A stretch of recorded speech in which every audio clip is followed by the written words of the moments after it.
එය ටේස්ට් කරලා ලුණු බලන්න හොඳද? සාංගික දානයක් පිළියෙල කරනකොට අහන්න. දැන් ඔන්න උපාසකම්මලාගේ මතයක් තියෙනවා මේ සාංගික දානයක් පිළියෙල කරනකොට ඒකෙන් මොකුත් මේ රස බලන්නවත් හොඳ නැහැ කියලා. දවසක් උපාසකම්ම කෙනෙක් හදාගෙන ආවලු මුංගට වෑංජනයක්.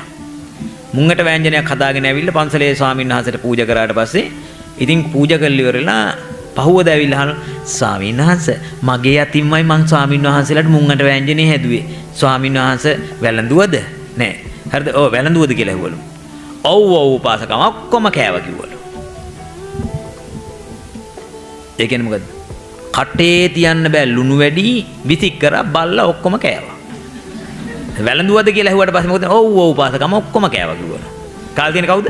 බල්ලා. එතන මොකද වෙලා තියෙන්නේ? දැන් අපේ උපාසකම්මලාගේ ශ්‍රද්ධාව වැඩි වුණා, ප්‍රඥාව අඩු වුණා. අඩු වුණාන් පස්සේ මොකද වෙන්නේ? කරන වැඩේ පිළිවෙලට කරේ නෑ. දැන් දාණයට සාංගික දාණයට හදන මොනවා හරි ආහාරයක ලුණු බලන්න, ඇඹුල් බලන්න හරිද?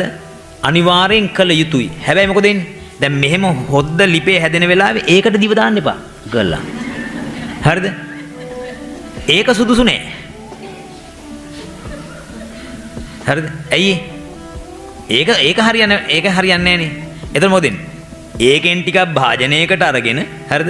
ඒක ලුණු බැලීමේ චේතනාව ඇති කරගන්න.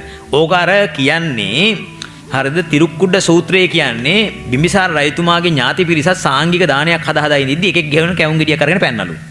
ඊන එයා කෙහෙල් ගෙඩියක් අරගෙන කෑවලු. ඔන්නෝමනේ. ඒ කියන්නේ ඒ ඇවිල්ලා සාංගික දේ හොරා කෑමේ චේතනාවනේ. සාරිපුත්ත ආදී මහරහත් ඒ කියන්නේ මහා සංඝරත්නයට පිළියෙල කරන එක ඌ පෞද්ගලිකව කෑවා. ඒකේ අකුසලයක්. මේකේ කුසලයක් නේ. මොකද්ද? සක්කච්ඡං දානං දේති. සකසලා හොඳට මනාකොට පිළියෙල කරලා දෙනවා. ඒ පිළියෙල කරලා දෙනකොට මොකද වෙන්නේ? එයා බලන්න ඕන මොකද්ද? මේක සංඝයාට බලන් දන්න පුළුවන්ද? දැන් මට ඕන හැටියට හැදුවා. ලුණුත් නැහැ, මිරිසුත් නැහැ. හරිද? මොකුත් නැහැ. ගිහලා ඕනනම් වලදපන් නිකන් නිකයිදපන්. එහෙම දෙන්න එපා. එතකොට මොකද වෙන්නේ? ඒකේ ආනිසංසය බොහොම අඩුයි. ඒකේ ආනිසංසය බොහොම අඩුයි. ඉතින් Taman දැනගන්න ඕනේ ඒකේ ලුණු බලලා ඒක බොහොම ප්‍රියව මధుරව හදන්න ඕන. හරිනේ? හයියෙන් සාදුකාරයක් පවත්තන්න දැන්. සමහර ඒවා නිකන් මේ කෙහෙල් ගස් වගේ මෙහෙම හේතු වෙනවා. හරිද?